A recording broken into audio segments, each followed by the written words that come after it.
بے چینی ہے۔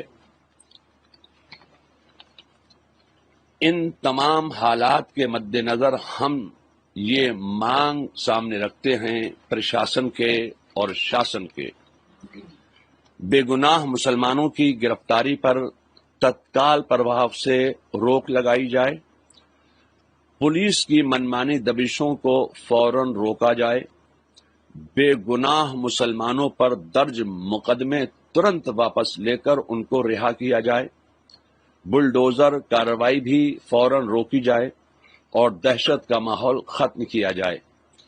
اگر ہماری یہ مانگیں فوراً قبول نہ کی گئیں تو جلد ہی کوئی ٹھوس فیصلہ لیا جائے گا۔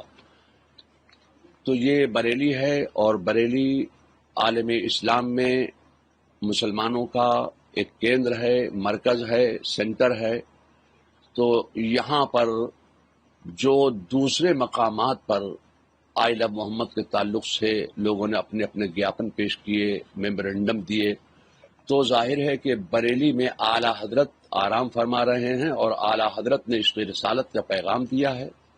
تو عشق رسالت کا پیغام عام کرنے کے لیے ہم ایک پیسفل طریقے سے توقیر رضا ایک گیاپن ہی تو دینا چاہتے تھے۔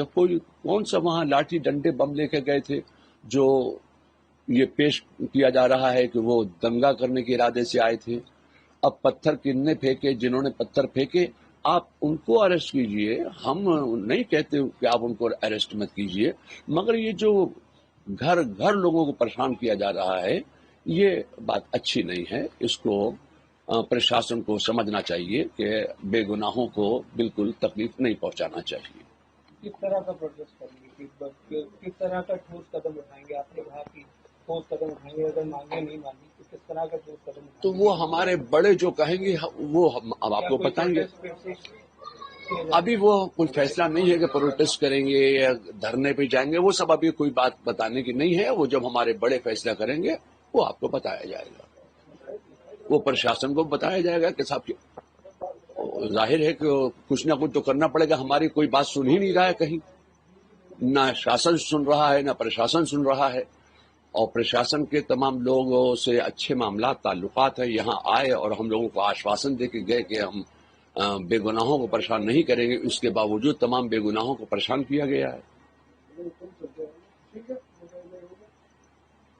بریلی کے جو حالات ہیں ان حالات کے مد نظر خاندان اعلیٰ حضرت کے تمام افراد نے، خاص طور سے حضرت مولانا سبحان رضا خان، حضرت مولانا اسجد رضا خان قاضی ہندوستان، حضرت مولانا منان رضا خان اور خانقاہ رضویہ کے سجادہ نشین مولانا احسن رضا خان، ان سب کی طرف سے اور بلکہ پورے خاندان کی طرف سے ایک ہی ڈیمانڈ رکھی گئی ہے کہ جو جمعے کے دن گیاپن دینے کے وقت جو حالات پیش آئے، لاٹھی چارج ہوا، وہ صرف مسلمانوں کو اوپر لاٹھی چارج کیا اور مسلمانوں کو زد و کوب کیا گیا۔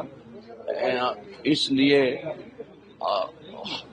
خاندان کے تمام افراد نے مل کر ایک ڈیمانڈ پیش کی ہے پرشاسن کے سامنے کہ بے گناہ مسلمانوں کی گرفتاری پر تتکال پربھاو سے روک لگائی جائے۔ یہ خاندان کے تمام لوگوں کی طرف سے یہ اپیل ہے۔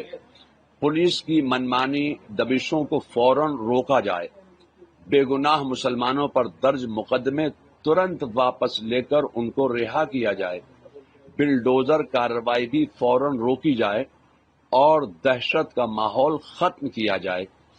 ہماری یہ مانگیں ہیں، ان مانگوں پر پرشاسن کو غور کرنا چاہیے۔ یہ کوئی ایسی مانگیں نہیں ہیں جس پر وہ عمل نہیں کر سکتے۔ یہ دربار اعلیٰ حضرت کی طرف سے پورے خاندان کا متفقہ یہ ایک فیصلہ ہے۔ سرکار یہ مانگ نہیں مانگتی، پرشاسن یہ مانگ نہیں مانگتا ہے، تو آپ کا اگلا پرشاسن کو ماننا چاہیے۔ آگے کیا کریں گے وہ جو ہمارے بڑے ہمارے ہیں وہ بتائیں گے ہمیں کیا کرنا ہے۔